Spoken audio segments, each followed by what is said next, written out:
እንትን ከባለቤቴ ጋር ተጣልቼ እና አሁን ንካ አላውድ ምናምን አለኝ እሱ ሶላት ምናምን አይሰግድም በዛ የተነሳ ነበር እና ያው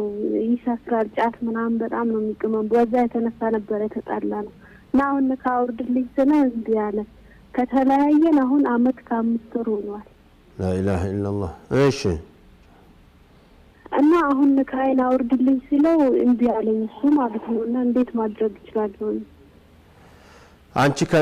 ኒካህ ከማውረድ በፊት እንዲሰግድ ለማስመከር በጓደኞቹ በፍቅር ይዘሽ ለማሳመን ብዙ አልተሞከረም ሞክሬ ነበር በዘመዶቹ ምናም ብዙ አስጠይቄው ነበር ግን እሺ ብሎ ሳያደርገው ቀርቷል ያን ነገር ማለት ነው በቃ ለመስገድ ምንም አይደለም አንድ ጊዜ አይደለም በተደጋጋሚ ብትሞክሪስ አሁን በተለይ ተለያይታችኋል አሁን እንድትመለሽለት አይፈልግም እሱ እንድመለስለት ፈቅዳል ግን እኔ ደግሞ ያው በተደጋጋሚ ተሞከርኩት ዘመዶቹ ምናም ስለጠየቁት እሱ በቃ እሺ ይላቸዋል ግን አይሰግድም ከዛ በኋላ ያ አላህ እኔ መቼም ያው ተሎ ቸኩላችሁ እርምጃ አትውሰዱ ነው የምለው እንጂ ሶላት የማይሰገድበት ትዳር ላይ እንድትቀጥሉ አልመክርም ወንዶችም ብትሆኑ ሴቶች ትዳር ሶላት የማይሰግዱ ሚስቶች ሶላት የማይሰግዱ ባሎች ጋራ እንድትኖሩ አልመክርም ላኪን ብዙ ሰው በአገራችን ላይ የሶላት ነገር በጣም በቀላል እየታየ ስላለፈ የማይሰግድም ሰው እንደ ነውር ስለማይታይበት ሳይሰግድም ብሎ ሙስሊም ነኝ ብሎ የሚኖር ብዙ ሰው ስላለ ከዚህ በመነሳት ስለሆነ ሰው ይሄን ልምድ ይዞ ስለመጣ እንጂ ሶላት የማይሰግድ ሰው ሚስት እንድትኖረው ሶላት የማይሰግድ ሰው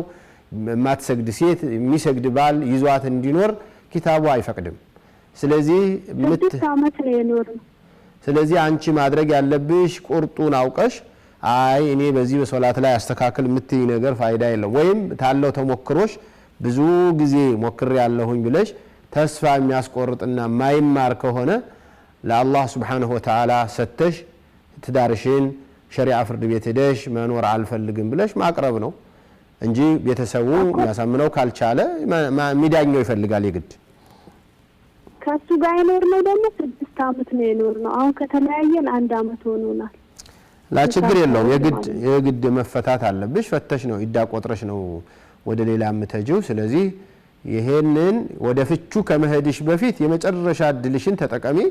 አይ እኔ አሁንም አልሞክርም እዚያ ውስጥ ገብቼ ምንም መፍትሄ ላመጣ አልችልም ብለሽ ምንም ለውጥ ያሳየ ካልሆነ ወደ ሸሪዓ ፍርድ ቤት ሄደሽ መፈታት ትችያለሽ ጀዛኪላህ ኸይር